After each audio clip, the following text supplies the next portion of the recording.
Лилия Закирова. Көңіл ярасы.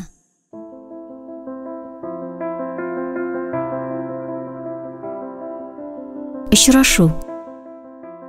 Нияз, өз исемен ишетеп, машинасына таба атлаған егет бір мәлге қаушап қалды.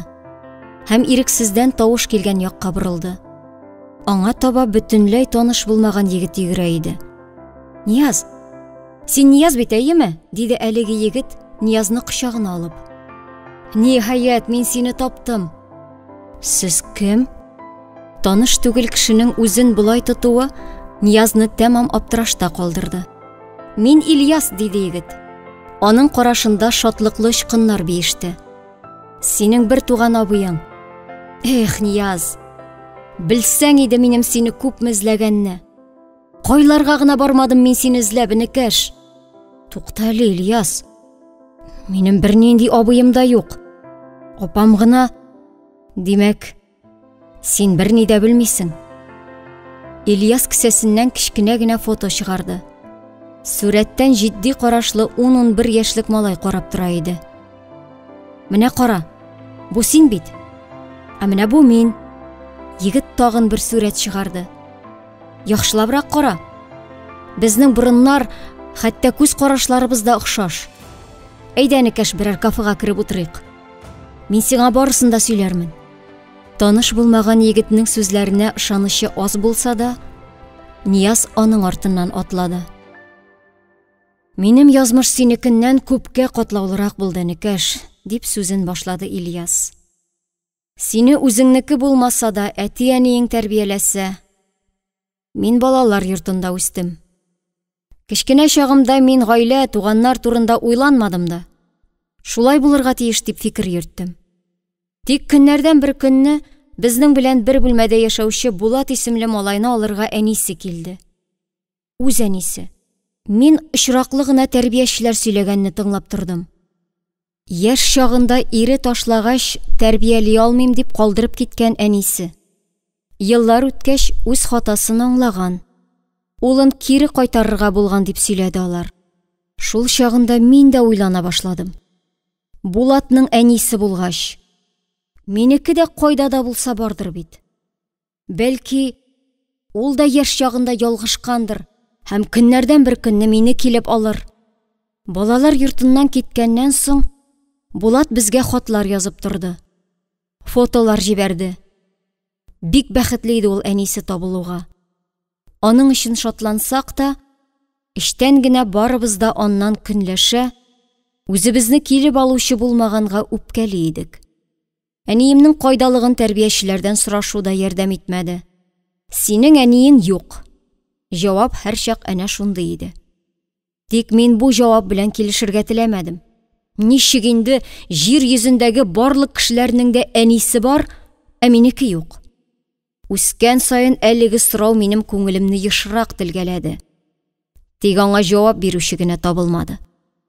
Синең яныңа зарланырга килгән дип уйлама. Балалар йортында үскән ятим малай булсам да, тормышта үз юлымны таба алдым мин. Хәзер инде минем үз бизнесым, гаиләм, 2 улым бар. Тик барыбер әниемнең кем булуын белү теләге тамчы гына да кимемәде. Һич югы, күзләренә бер тутырып карыйсым килә. Син мине аңлыйсыңмы, Нияз? Дөресен генә әйткәндә, мин бу сүзләргә бик ышанып бетә алмыйм. Мин... Әйе, син аңламыйсың. Синең әти-әниең бар.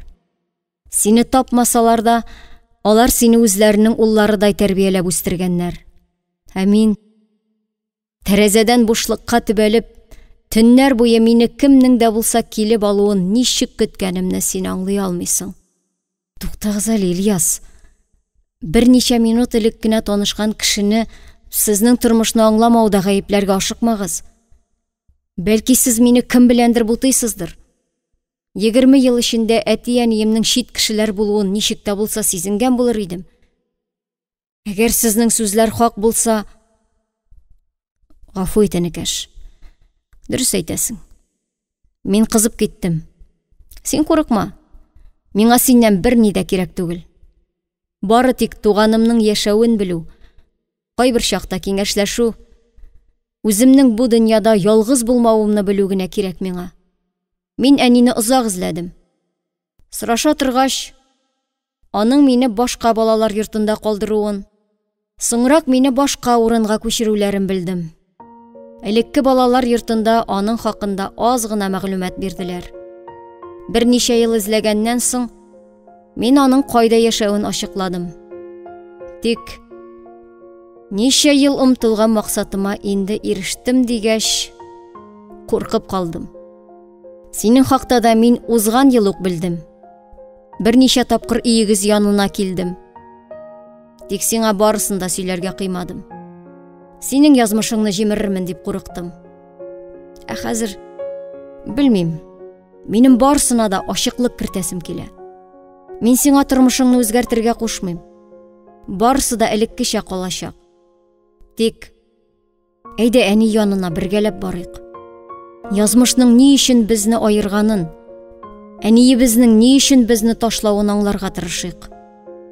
Ильяс, бәлки сезнең чыннан да Нияз исемле энегез бардыр. Тик ул мин түгел.